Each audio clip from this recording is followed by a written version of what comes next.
27. Um ex-leproso. De todas as doenças conhecidas no Oriente, a lepra era a mais temida, por ser incurável e contagiosa, e por suas terríveis consequências sobre as vítimas, enchia de temor os mais corajosos. Entre os judeus, era considerada um juízo sobre o pecado, sendo por isso chamada de o açoite, o dedo de Deus.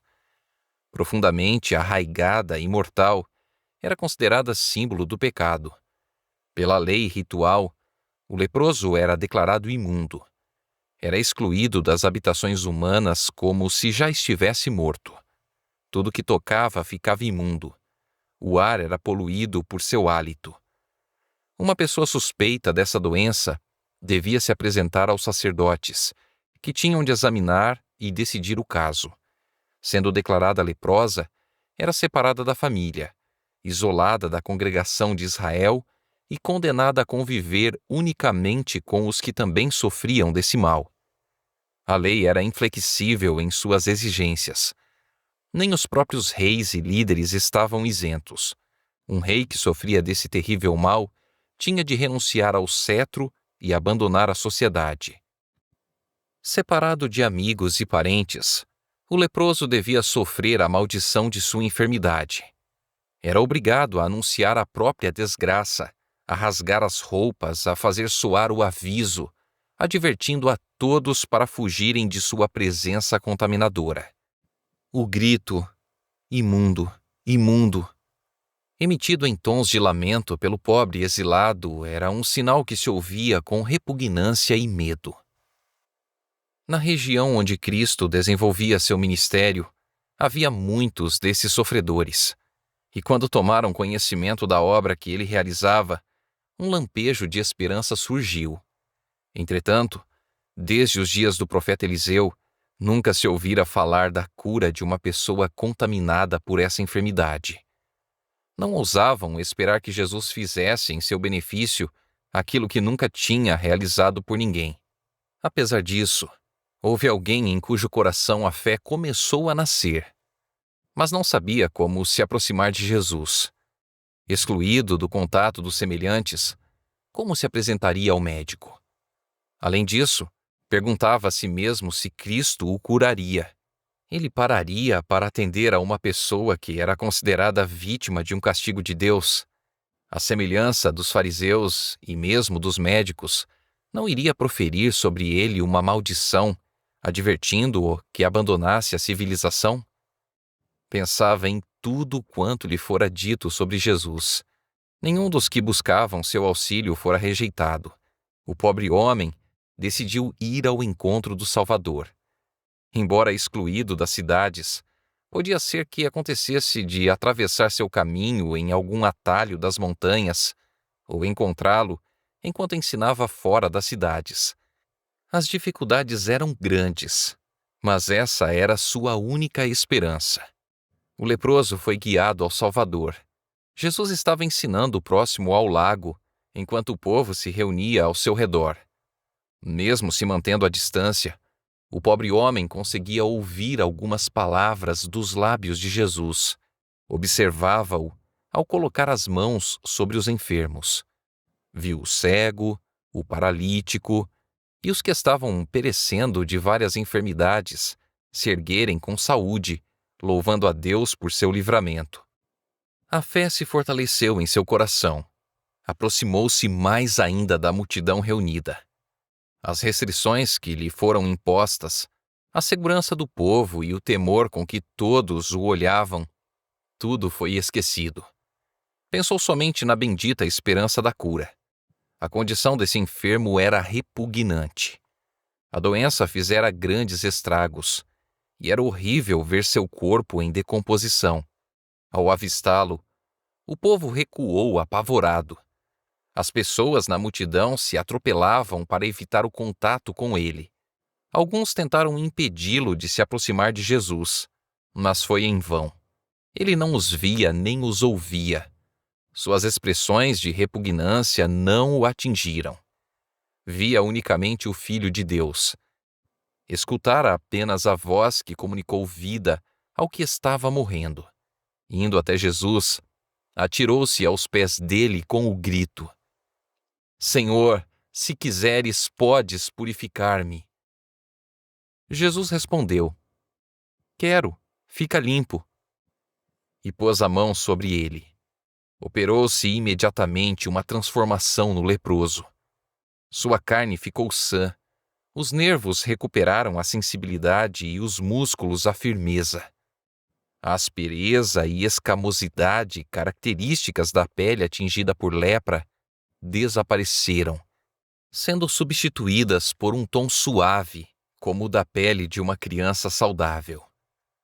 Jesus pediu ao homem que não divulgasse a obra que ele realizara, mas fosse imediatamente se apresentar com uma oferta no templo.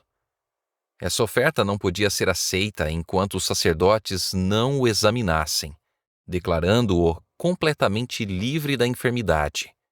Embora os sacerdotes fizessem isso de má vontade, não podiam se esquivar do exame e da decisão do caso. As palavras das Escrituras revelam a veemência de Cristo ao orientar o homem quanto à necessidade de não falar sobre o assunto e agir com prontidão. Advertindo-o severamente, Jesus logo o despediu e disse-lhe: Olha, não digas nada a ninguém, porém vai, mostra-te ao sacerdote e oferece pela tua purificação o que Moisés determinou, para lhe servir de testemunho. Se os sacerdotes tivessem conhecimento dos fatos relacionados à cura do leproso, o ódio deles por Cristo os teria levado a dar uma sentença desonesta. Jesus queria que o homem se apresentasse no templo antes que qualquer rumor sobre o milagre chegasse aos ouvidos deles. Assim poderia ser obtida uma decisão imparcial, sendo permitido ao leproso purificado, mais uma vez, se unir à sua família e amigos. Cristo ainda tinha outros objetivos ao recomendar silêncio ao homem. O Salvador sabia que seus inimigos estavam sempre buscando limitar sua obra e desviar o povo dele. Sabia que se a cura do leproso fosse divulgada, outras vítimas dessa terrível doença se aglomerariam ao seu redor, e então diriam que o povo se contaminaria pelo contato com elas. Muitos dos leprosos não usariam o dom da saúde com o propósito de torná-la uma bênção para si mesmos e para outros. E atraindo para si os leprosos, seria acusado de estar violando as restrições da lei ritual. Assim, sua obra de pregar o evangelho seria prejudicada. O acontecimento justificava a advertência de Cristo. Uma multidão presenciara a cura do leproso, e as pessoas estavam ansiosas para ouvir a decisão dos sacerdotes. Quando o homem voltou para os amigos, a comemoração foi grande. Apesar da precaução de Jesus, o homem não fez esforço algum para ocultar a cura. Realmente teria sido impossível escondê-la, mas o leproso acabou espalhando a notícia. Imaginando que era somente a modéstia de Jesus que provocara essa restrição, saiu proclamando o poder desse grande restaurador. Não compreendia que toda manifestação desse tipo tornava os sacerdotes e anciãos mais decididos a eliminar Jesus. O homem restaurado sentia que a bênção da saúde era realmente preciosa. Alegrou-se no vigor da força física e por ser restituído à família e à sociedade, e considerava ser impossível deixar de dar glória ao médico que o curara. Mas esse seu ato de divulgar o caso prejudicou a obra do Salvador. Fez com que o povo se aglomerasse em torno dele em uma multidão tão grande que foi forçado a interromper por algum tempo suas atividades. Cada ato do ministério de Cristo tinha objetivos muito abrangentes. Envolvia mais do que o ato em si. Foi o que ocorreu no caso do leproso. Ao mesmo tempo que Jesus ajudava a todos os que iam a ele, também desejava beneficiar os que não iam. Ele atraía os gentios e os samaritanos, ao mesmo tempo que desejava se aproximar dos sacerdotes e mestres, excluídos pelos preconceitos e tradições. tentou todos os meios pelos quais pudessem ser alcançados. Ao enviar o leproso aos sacerdotes, Jesus lhes proporcionou um testemunho calculado para desarmar os preconceitos deles. Os fariseus haviam declarado que os ensinos de Cristo eram contrários à lei dada por Deus mediante Moisés, mas suas instruções ao leproso purificado de apresentar uma oferta segundo a lei refutavam essa acusação. Era testemunho suficiente para todos os que estivessem dispostos a se convencer. Os líderes em Jerusalém tinham enviado espias, com o objetivo de procurar qualquer pretexto para matar Cristo.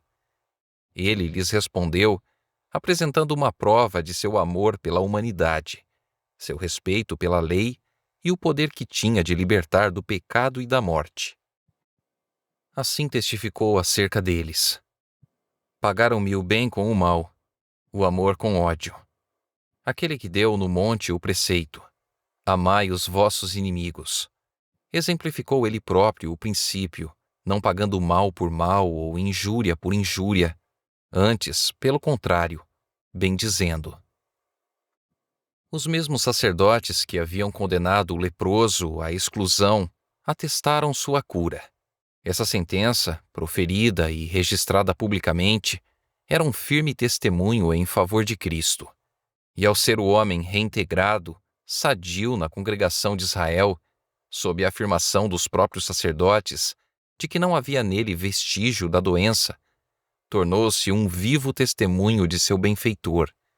Apresentou alegremente a oferta e engrandeceu o nome de Jesus. Os sacerdotes estavam convencidos do divino poder do Salvador. Foi-lhes dada a oportunidade de conhecer a verdade e serem beneficiados pela luz. Se rejeitada, ela passaria, para nunca mais voltar. Muitos rejeitaram a luz, porém, ela não foi dada em vão. Foram tocados muitos corações que, por algum tempo, não deram sinal disso. Durante a vida do Salvador, sua missão parecia despertar pouca reciprocidade de amor da parte dos sacerdotes e mestres. Depois de sua ascensão, porém, muitíssimos sacerdotes obedeciam à fé. A obra de Cristo em purificar o leproso de sua terrível doença é uma ilustração de sua obra em libertar a pessoa do pecado. O homem que foi até Jesus estava contaminado com lepra. O veneno mortal da doença impregnava todo o seu corpo. Os discípulos procuraram impedir o mestre de tocá-lo, pois aquele que tocava em um leproso se tornava imundo. Porém, colocando a mão sobre o doente, Jesus não sofreu contaminação alguma. Seu toque transmitiu poder de vida. A lepra foi eliminada. O mesmo ocorre quanto à lepra do pecado. Profundamente alojada, mortal e impossível de ser purificada por poder humano. Toda a cabeça está doente e todo o coração enfermo. Desde a planta do pé até a cabeça, não há nele coisa sã, senão feridas, contusões e chagas inflamadas. Mas Jesus, vindo habitar na humanidade, não recebeu contaminação alguma. Sua presença tem poder que cura o pecador. Quem se prostra de joelhos aos seus pés, dizendo com fé: Senhor, se quiseres, podes purificar-me, ouvirá a resposta: quero, seja purificado. Em alguns casos de cura, Jesus não concedeu imediatamente a bênção desejada. Porém, no caso do leproso, assim que o pedido foi feito, ele o atendeu. Quando pedimos bênçãos terrestres, a resposta à nossa oração talvez seja demorada, ou Deus nos dê algo diferente daquilo que pedimos. No entanto, não é assim quando buscamos livramento do pecado. Sua vontade é nos limpar disso, tornar-nos seus filhos e nos habilitar a ter vida santa. Cristo se entregou pelos nossos pecados para nos desarraigar deste mundo perverso, segundo a vontade de nosso Deus e Pai. Esta é a confiança que temos para com Ele, que se pedirmos alguma coisa segundo a sua vontade, Ele nos ouve.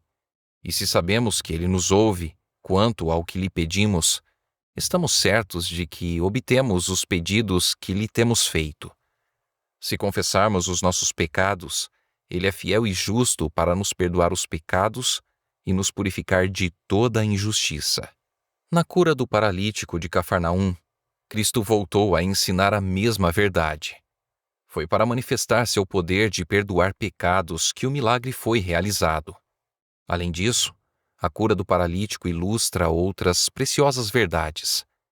É cheia de esperança e encorajamento, e do ponto de vista de sua relação para com os astutos fariseus, traz também uma advertência. Assim como o leproso, esse paralítico perdera toda a esperança de restabelecimento. Sua doença era resultado de uma vida pecaminosa, e seus sofrimentos eram amargados pelo remorso. Por muito tempo apelara para os fariseus e os mestres, esperando alívio do sofrimento mental e físico. Mas eles friamente o declaravam incurável, abandonando-o à ira de Deus. Os fariseus consideravam a doença como testemunho do desagrado divino e se mantinham distantes do enfermo e do necessitado. No entanto, muitas vezes, os mesmos que se exaltavam como santos eram mais culpados que as vítimas que condenavam. O paralítico estava totalmente impotente, e não vendo perspectiva alguma de auxílio de qualquer lado, caíra em desespero.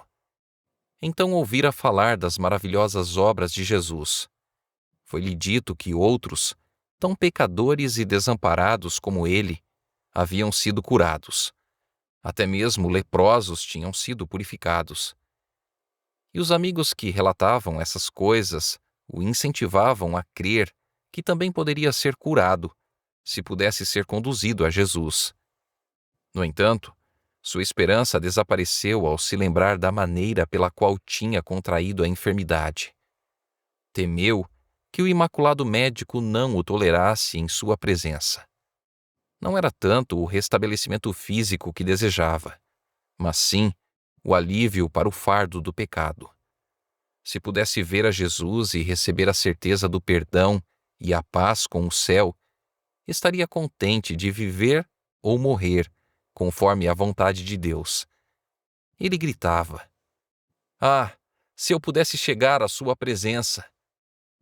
Não havia tempo a perder. Sua afetada carne já começava a mostrar indícios de decomposição. Suplicou aos amigos que o conduzissem em seu leito a Jesus, e eles o fizeram de boa vontade. Contudo, a multidão que se aglomerava dentro e nos arredores da casa em que o Salvador estava era tão densa que foi impossível ao doente e aos amigos ir até ele ou mesmo chegar ao alcance de sua voz. Jesus estava ensinando na casa de Pedro. Segundo seu costume, os discípulos sentaram-se bem próximo dele, ao redor, e achavam-se ali assentados fariseus e mestres da lei, vindos de todas as aldeias da Galiléia, da Judéia e de Jerusalém. Eles tinham ido como espiões, buscando motivos para acusar Jesus. Além desses oficiais, aglomerava-se uma multidão heterogênea, sinceros e reverentes, curiosos e incrédulos. Nacionalidades diversas e todas as classes sociais estavam ali representadas. O poder do Senhor estava com ele para curar. O espírito de vida pairava sobre a reunião, mas fariseus e mestres não percebiam sua presença. Não experimentavam qualquer sentimento de necessidade, e a cura não era para eles. Encheu de bens os famintos e despediu vazios os ricos.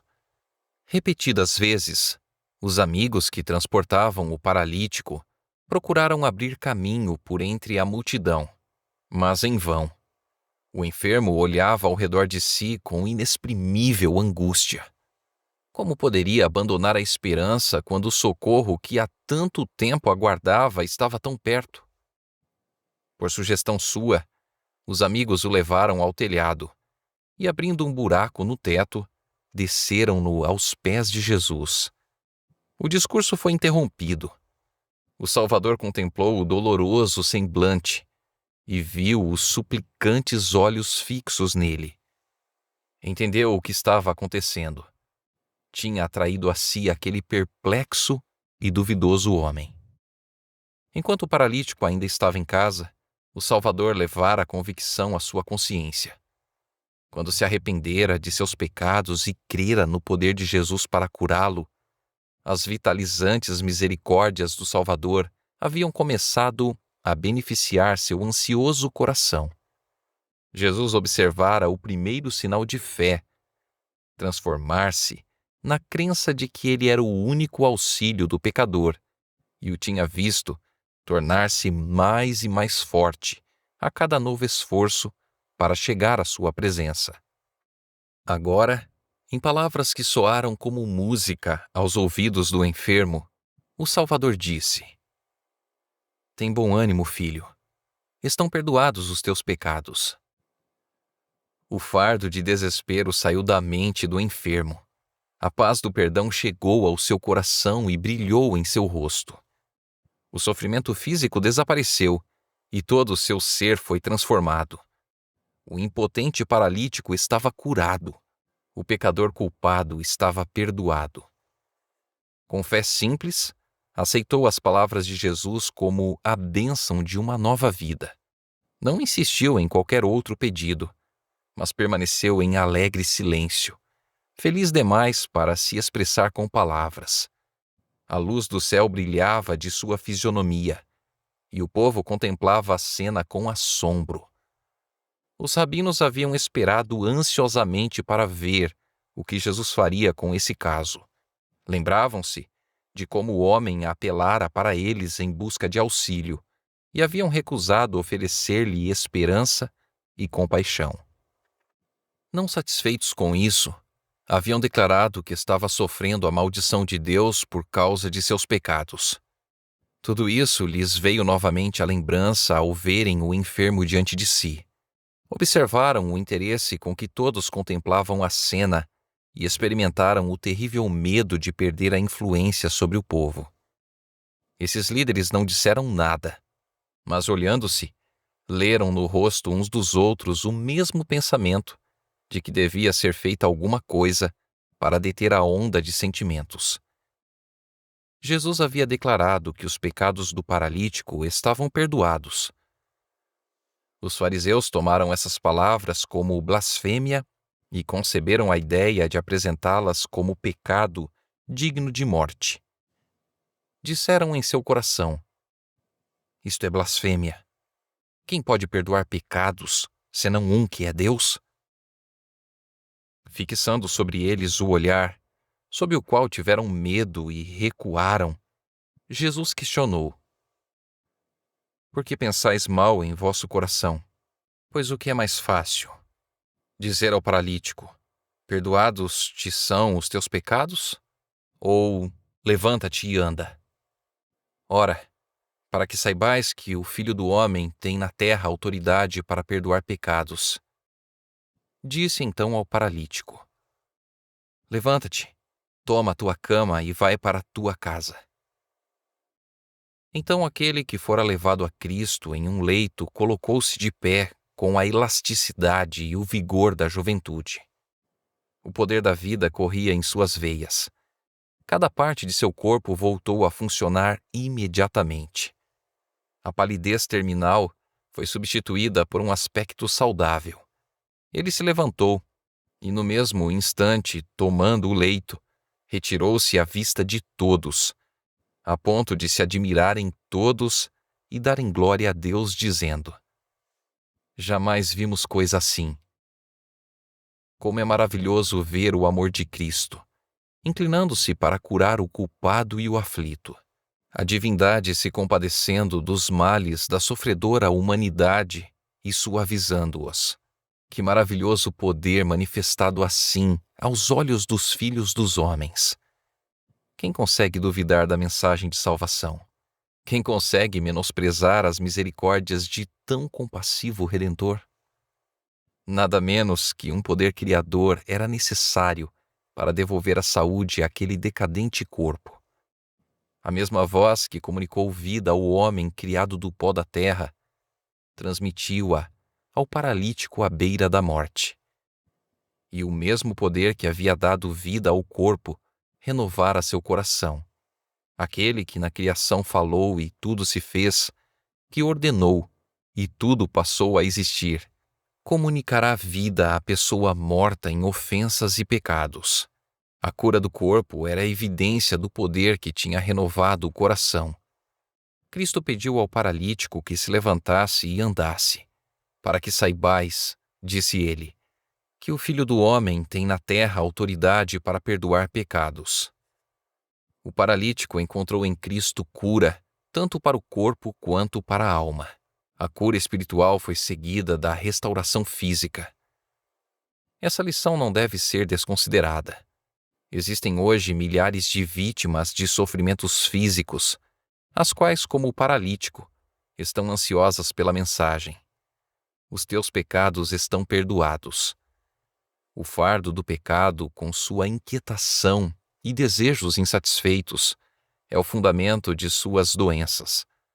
Não conseguem encontrar alívio, enquanto não vão até o grande médico. A paz que só ele pode dar transmite vigor à mente e saúde ao corpo.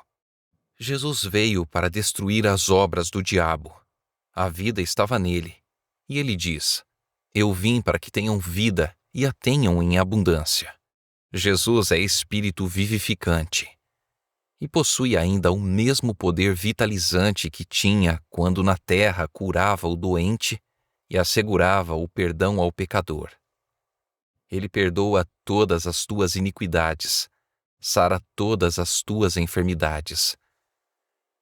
O efeito produzido sobre o povo pela cura do paralítico foi como se o céu tivesse sido aberto, revelando as glórias do mundo melhor, enquanto o homem curado passava por entre a multidão, bendizendo a Deus a cada passo e levando sua carga como se fosse leve como uma pena. O povo recuava para que ele passasse, e com grande espanto observava-o, falando entre si, sussurrando: Hoje vimos coisas extraordinárias. Os fariseus estavam mudos de espanto e esmagados pela derrota. Viram que não havia lugar para instigar com seu ciúme a multidão. A maravilhosa obra realizada na vida do homem que haviam entregado à ira de Deus impressionara de tal forma o povo que naquele momento os rabinos foram esquecidos. Viram que Cristo possuía um poder que tinham atribuído unicamente a Deus. No entanto, a suave dignidade de sua atitude apresentava forte contraste com o porte altivo deles. Ficaram desconcertados e confundidos, reconhecendo, mas não confessando, a presença de um ser superior. Quanto mais forte era a evidência de que Jesus tinha poder na terra para perdoar pecados, tanto mais firmemente se fortaleciam na incredulidade.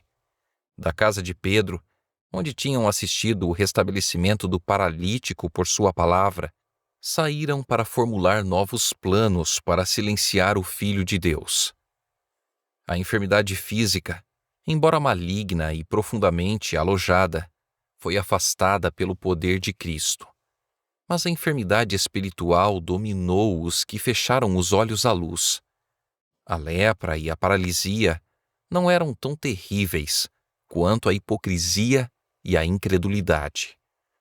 Na casa do paralítico curado, foi grande a alegria quando ele voltou para a família, conduzindo com facilidade o leito sobre o qual fora vagarosamente levado de sua presença pouco tempo antes. Reuniram-se em torno dele com lágrimas de alegria, mal ousando crer no que seus olhos viam. Ali estava ele em sua presença, no pleno vigor da saúde física. Os braços que tinham visto sem vida estavam prontos a obedecer imediatamente à sua vontade. A carne, contraída e escurecida, estava agora rosada e fresca. Caminhava com passo firme e desimpedido. A alegria e a esperança estavam impressas em cada traço de seu rosto, e uma expressão de pureza e paz havia substituído os vestígios do pecado e sofrimento. Daquele lar ascenderam jubilosas ações de graças, e Deus foi glorificado por meio do Filho, que restituíra a esperança ao abatido e força ao aflito. Esse homem e sua família estavam dispostos a dar a vida por Jesus. Nenhuma dúvida enfraquecia a fé deles. Nenhuma incredulidade maculava a lealdade deles por aquele que lhes levara luz ao lar em trevas.